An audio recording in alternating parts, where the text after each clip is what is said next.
Bonjour, bienvenue aux personnes du signe du Scorpion pour cette lecture intuitive du mois de novembre 2018. Je suis Alice pour ceux qui ne me connaissent pas.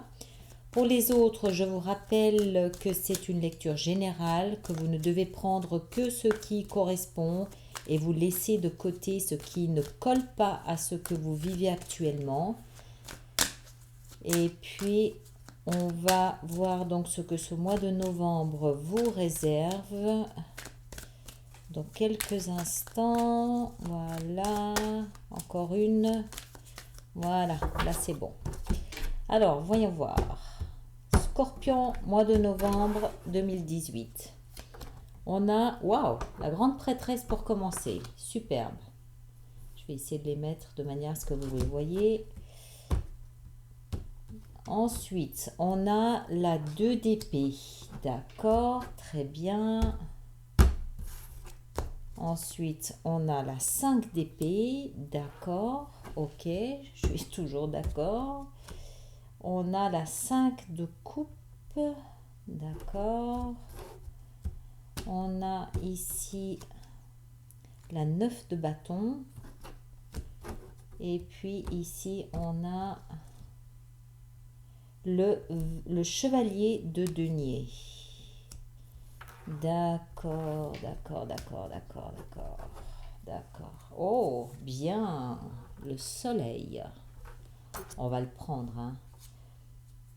Est-ce qu'on prend ça? Non, je n'ai pas le sentiment. On va s'arrêter là, on verra après. On verra si je le sens plus tard.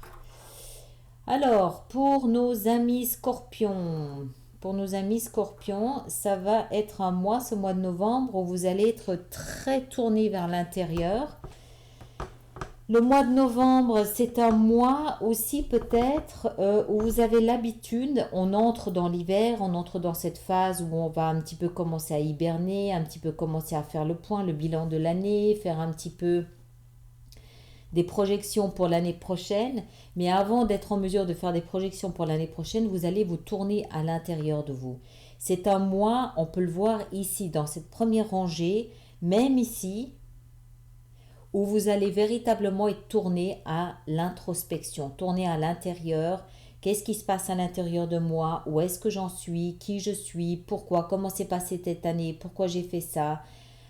C'est vrai, je le sens ce mois de novembre comme étant vraiment un mois silencieux pour vous parce qu'il ne se passe pas grand-chose. Ce qui se passe va se passer lentement et puis c'est surtout un mois où vous allez être à l'écoute de vous, votre petite voix intérieure. Vous entrez dans ce mois de novembre avec l'énergie de la grande prêtresse. D'accord? La grande prêtresse, c'est l'intuition, c'est le mysticisme, c'est la petite voix intérieure, c'est la sagesse intérieure, c'est aussi le savoir, c'est aussi la paix, le calme, la sérénité, le silence. C'est la grande prêtresse, c'est tout ce qui a trait aux soins corporels qu'on peut se donner à soi-même. C'est la méditation, c'est le yoga, c'est la sophrologie, c'est des choses comme ça. C'est vraiment, vous allez vraiment être tourné, enfin moi je le sens comme ça, vous allez véritablement être tourné à l'intérieur et vous écouter. La grande prêtresse, c'est la deuxième arcane majeure. C'est quelqu'un d'important, ce qui veut dire aussi que vous êtes scorpion, vous êtes intuitif, vous avez l'habitude d'écouter votre petite voix intérieure, vous la reconnaissez néanmoins. Il n'est pas impossible aussi que ça se manifeste par le biais de rêves importants. Mais ce que je perçois d'emblée comme ça à l'entrée de ce mois de novembre, c'est vraiment une période où vous allez vraiment vous retirer du monde, vous allez vous tenir un peu à distance, vous tenir un peu à l'écart. C'est pas ce mois de novembre où vous allez mener de très grandes actions. C'est au contraire, c'est une hibernation. Mais une hibernation, ça ne veut pas dire que vous n'allez rien faire. Au contraire, vous allez très porter à la réflexion, à l'introspection, à l'analyse. Il y a autre chose aussi avec cette grande prêtresse. C'est J'ai le sentiment qu'il y a une petite forme de déception. Une petite déception que vous allez devoir digérer. Pour la digérer, il faut l'analyser, la décortiquer, la disséquer et digérer chaque morceau. Et c'est peut-être pour ça aussi que vous avez besoin d'être un petit peu en retrait. Tout le mois de novembre, il va être consacré à rester dans cette sérénité. La 2 d'épée, c'est une énergie où en fait, on le voit assez là, je ne sais pas si vous arrivez à bien voir. Elle a un bandeau sur les yeux, d'accord? Elle a 2 épées dans chaque main. En principe, la 2 d'épée, elle peut aussi symboliser un choix à faire, mais quoi qu'il en soit, c'est un choix qu'on fait en se basant sur ce qu'on ressent à l'intérieur de soi. Comme elle a un bandeau sur les yeux, elle ne voit pas. Donc vous n'allez pas vous baser sur des faits concrets. C'est encore une fois une indication que vous allez être en introspection. Peut-être que vous allez arriver à la fin du mois avec une décision à prendre, mais je ne pense pas. Pour moi, c'est plus digérer quelque chose du passé, digérer un truc qui vous reste un peu en travers de la gorge. On va y venir de toute façon. Mais cette 2 d'épée, c'est voilà. Vous avez à l'intérieur de vous un réservoir de sérénité, de calme, de paix, de tranquillité, d'apaisement, d'harmonie. Et vous allez, en écoutant cette petite voix ici, vous allez vous tourner vers l'intérieur et vous allez vraiment vous isoler et en plus vous nourrir de ce calme. Comme le ressortir, vous auto-nourrir de cette paix, de cette tranquillité parce que vous allez en avoir besoin. Vous allez... il y a un autre mot que je voudrais employer, mais vous savez, c'est un petit peu comme les ruminants qui ont 3 estomacs, qui d'abord on mange, on vit les choses et ensuite on va remonter pour vraiment digérer dans le calme. C'est ce à quoi ça me fait penser. Vous allez vraiment être connecté à l'univers, connecté à l'invisible, pour ceux qui adhèrent à ce principe, et digérer tranquillement. Je ne pense pas que quelqu'un va se rendre compte de ce qui se passe. Je ne pense pas que vous allez échanger et communiquer avec les autres. C'est vraiment en privé. C'est intime. C'est quelque chose d'intime. Et pourquoi ? Parce que vous venez d'un espace, ici, ça c'est le passé, c'est la fondation, c'est vos fondations. Vous venez d'un espace où on avait l'énergie de la 5 d'épée. La 5 d'épée, c'est une déception, c'est de l'amertume, c'est une frustration. Vous avez dû faire quelque chose ou vivre quelque chose qui vous a laissé sur votre faim, qui vous a déçu, qui n'était pas à la hauteur de vos espoirs. C'est plus une déception, c'est plus l'orgueil qui est touché, d'accord? C'est plus dans votre ego que vous êtes déçu ou dans votre amour-propre. C'est pas... Alors évidemment, ça peut être un job que vous n'avez pas eu, c'est possible, mais auquel cas, c'est pas tellement le job en lui-même qui vous déstabilise, le fait de ne pas l'avoir eu, c'est plus cette déception, ce sentiment de n'avoir pas été à la hauteur. C'est vraiment, pour moi, c'est plus une frustration d'amour-propre. Et c'est pour ça peut-être que vous devez réévaluer la situation, peut-être aussi un petit peu vous interroger sur votre comportement, sur votre attitude, sur votre attente. Peut-être aussi qu'avec la grande prêtresse, vous êtes conscient que l'attitude que vous projetez à l'extérieur détermine le comportement des gens en face de vous. Ce que je veux dire par là, c'est que vous commencez peut-être à être conscient, certains d'entre vous, peut-être pas tous, peut-être que pour d'autres c'est pas important, mais peut-être que vous commencez à réaliser que en fait ça fonctionne par miroir, c'est-à-dire que ce que vous projetez vous est rendu. Vous comprenez ce que je veux dire? Parce que c'est pas dans les faits que vous êtes déçu. C'est dans le ressenti que vous êtes déçu. C'est dans votre approche, votre idée de votre image que vous êtes déçu. C'est comme si vous étiez déçu. Je vais peut-être aller un peu vite là, mais Pour certains d'entre vous, c'est comme si vous étiez déçu par vous-même. J'ai pas l'impression, parce qu'il n'y a personne autour de vous, j'ai pas l'impression que ce soit quelqu'un qui vous ait blessé. Pour moi, c'est peut-être plus vous-même qui vous rendez compte que vous n'avez pas été à la hauteur d'une situation et que votre comportement vous a déçu vous avant tout. Et que le résultat, cette frustration, elle vient peut-être avant tout de votre attitude à vous. Il n'y a rien de grave, c'est pas dramatique, c'est juste une prise de conscience. Voilà. Cette grande prêtresse, elle est là pour vous aider à faire une prise de conscience sur votre comportement. Mais pour comprendre votre comportement, pour comprendre comment vous communiquez, parce que c'est de la communication les épées. Pour comprendre comment vous communiquez avec l'extérieur, vous devez comprendre comment vous communiquez avec vous à l'intérieur de vous. Et c'est de là que vient la frustration, c'est de là que vient la déception, l'amertume. Vous comprenez mon cheminement? Alors, ça va pas s'adapter à tout le monde, s'appliquer à tout le monde, peut-être juste à une poignée d'entre vous, je ne sais pas. Mais c'est plus comprendre comment vous réagissez de vous à vous pour comprendre en fait ce que vous projetez à l'extérieur. Et que lorsqu'il y a des déceptions, ben c'est peut-être tout simplement parce que vous n'avez pas pu communiquer comme vous auriez dû communiquer ou comme vous pensiez que vous aviez communiqué. Ça devient compliqué là.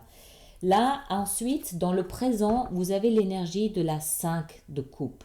La 5 de coupe, c'est une énergie où en fait, vous êtes un peu nostalgique. Vous êtes un peu nostalgique voilà, il y a encore cette notion de déception, il y a encore cette notion de...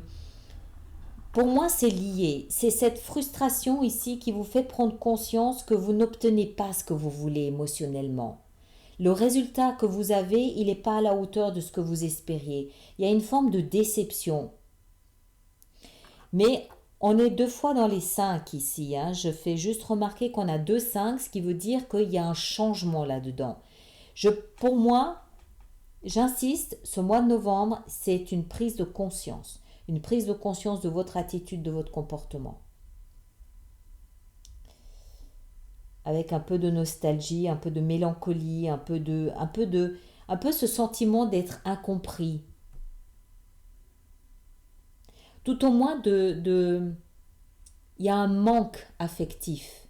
Il y a un manque, mais c'est pas de l'affectif, c'est pas un manque d'amour, c'est un manque de reconnaissance qui provient d'un problème de communication, mais qui commence par vous, à vous. Votre avenir, il est représenté par la 9 de bâton. Ce qui signifie pour moi que, en fait, vous allez, encore une fois, en fait, plus j'entre dans cette énergie, plus j'ai le sentiment que c'est comme si vous étiez en fait meurtri. Je pense que c'est plus qu'une déception, c'est presque une meurtrissure. C'est c'est un peu plus profond en fait, je pense, que ce que je voyais initialement. Parce que vous allez avoir à un moment donné besoin de vous protéger. La 9 de bâton, c'est l'énergie de celui qui se protège, qui s'isole, qui veut rester dans son intimité. Elle vient juste juste en dessous, pardon, de cette 2 d'épée. Il y a un besoin profond pour vous ce mois de novembre de rester dans votre cocon, de rester dans votre coquille, dans votre intimité. D'accord? Il y a un besoin d'être isolé. Il y a un besoin de retrouver votre propre chaleur à vous. Et pour ça, vous allez mettre une espèce de ceinture de protection tout autour de vous pour empêcher les autres de venir à vous. Vous n'êtes pas ce mois de novembre en position d'offrir quelque chose sur le plan émotionnel aux autres. Ce mois de novembre, vous allez fermer toutes les issues et ce que vous avez à donner, vous allez vous le donner à vous. Parce que vous en avez besoin. Pourquoi? Parce que vous êtes blessé. D'accord? Le conseil qui vous est donné, c'est le conseil du chevalier de denier. Le chevalier de denier, c'est un chevalier. C'est un chevalier, alors d'un signe de terre, taureau, vierge ou capricorne. Mais en l'occurrence, là, je ne pense pas que le signe soit important. Ce qui est important, c'est sa symbolique. Le chevalier de denier, c'est quelqu'un qui va avancer Alors, comme c'est de la terre, il avance lentement, vraiment lentement, mais chaque pas qu'il fait, c'est un pas euh, qu'il n'a pas à refaire. Je m'explique. Chaque évolution, chaque avancée qu'il fait, c'est quelque chose de tellement solide qu'il n'a pas besoin de revenir en arrière. Certaines personnes, comme par exemple le chevalier d'épée ou le chevalier de bâton, ils vont tellement vite que quelquefois il faut revenir en arrière et refaire à nouveau pour s'assurer que tout est bien compris, tout est bien réalisé. Lui, c'est pas la peine parce qu'il va tellement lentement que ce qu'il pose prend racine. Tout prend racine. Par contre, il va lentement. Alors, c'est le conseil qui vous est donné dans ce processus. J'ai l'impression que c'est quelque chose de très important. Vous êtes, c'est la seule arcane majeure avec le soleil ici à côté de vous. D'accord? Je vais y venir au soleil. Mais la grande prêtresse, pour commencer, c'est dans cette lecture ici, la seule arcane majeure. C'est à l'intérieur de vous, vous sentez ce besoin de vous isoler.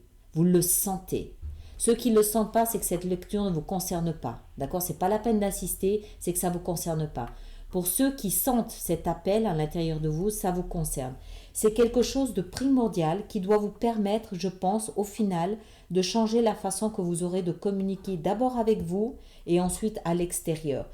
Mais n'ignorez pas ce besoin de vous isoler, de vous isoler des autres et de passer ce travail de comprendre pourquoi vous communiquez comme ça, comment vous avez fait, et puis d'avancer tout doucement. Parce que avec vous, vous avez le soleil. Vous vous rendez compte, ce sont les deux seuls arcanes majeurs que vous avez. Et c'est des arcanes extrêmement puissantes. Le soleil, c'est vous allez comprendre. Vous allez comprendre ce qui se passe. Vous allez comprendre pourquoi vous avez mal. Vous allez comprendre comment vous communiquez, comment vous pouvez changer les choses, comment vous pouvez améliorer votre vie. Le soleil est sur vous. Vous allez vous réchauffer à nouveau. D'accord? Parce que ici, ce sont des personnes, bon, sauf là, parce que c'est en intimité, mais sinon, ces personnes, elles sont seules. Vous allez comprendre comment faire pour à nouveau être en osmose avec votre environnement. D'accord? Les deux ensemble. Ces deux arcanes puissantes. La grande prêtresse, elle a à voir avec la lune. C'est une énergie qui est assez spirituelle, assez mystique. Et le soleil, c'est quand même juste le roi des astres. Voilà. Alors, on va voir maintenant de quelle façon on peut éclaircir ça pour Vimeo. Alors, ceux qui s'arrêtent là, qui ne me suivent pas sur Vimeo, on se retrouve à la fin du mois d'octobre pour les lectures sentimentales. Merci d'avoir été sur ma chaîne. Merci de me suivre. Merci de vous abonner si ce n'est pas déjà fait, de lever le pouce et de me laisser vos commentaires. Toujours très apprécié. Et puis pour les autres qui me rejoignent sur Vimeo, je me dois de vous dire que je suis en train d'étudier de quelle façon je peux mettre en place un système d'abonnement parce que ma chaîne a 4 mois maintenant et je suis consciente qu'il y a des personnes qui me suivent depuis maintenant le début, depuis 4 mois, aussi bien sur Vimeo. Je crois que Vimeo, ça doit faire 3 mois et de façon très régulière. Donc je suis en train de voir de quelle façon je peux vous remercier en faisant une forme d'abonnement pour aussi un petit peu alléger votre budget. D'accord? Parce que voilà, si vous êtes là tous les mois, je suis consciente que ça peut représenter un certain budget aussi. Alors, voyons voir comment on peut, où est-ce qu'on peut en rajouter. Moi, j'aimerais voir cette grande prêtresse, ce qu'elle a à nous dire, ce qui est important, ce qu'elle a à nous dire. Voilà, très bien. C'est très joli. La 5... est-ce qu'on en met sur la 5? Non, c'est le passé, on s'en fiche. On s'en fiche, on va en mettre une sur la 2 d'épée. La 2 d'épée. Oh, je rêve. La grande prêtresse à nouveau. Voilà. Bon, ben c'est clair. Hein. Ensuite, on va en mettre une sur la 5 de coupe. La 6, d'accord. Très bien. Encore une sur la 6. La 4. Encore une sur la 4. Le chevalier d'épée. D'accord, on va en mettre une sur la 9 de bâton. La 9 de bâton. On a la reine de bâton. Bien, vous reprenez du poil de la bête. Excellent. Excellent. C'est très spirituel ce mois hein, de novembre. Mais il y a quand même un départ. Mais ça peut être un départ de comportement, d'attitude. Et le chevalier de denier, qu'est-ce qu'on a sur le chevalier? On a la 9. Il y a beaucoup de 9. Hein. C'est peut-être quelque chose qui s'est passé au mois de septembre, tout ça. Il y a beaucoup de 9, je trouve. Et puis, ah bah voilà, encore une de 9. Ouais. Il y a dû se passer quelque chose en septembre qui vous a peut-être un peu secoué par rapport à cette communication, par rapport à cette déception, frustration là. Et puis une dernière sur le soleil. Le soleil, on a la 5, encore une. On a la reine de denier, encore une. On a les amoureux. D'accord, très bien. Voilà, alors, à tout à l'heure pour Vimeo. Et puis les autres, on se retrouve à la fin du mois d'octobre. Merci.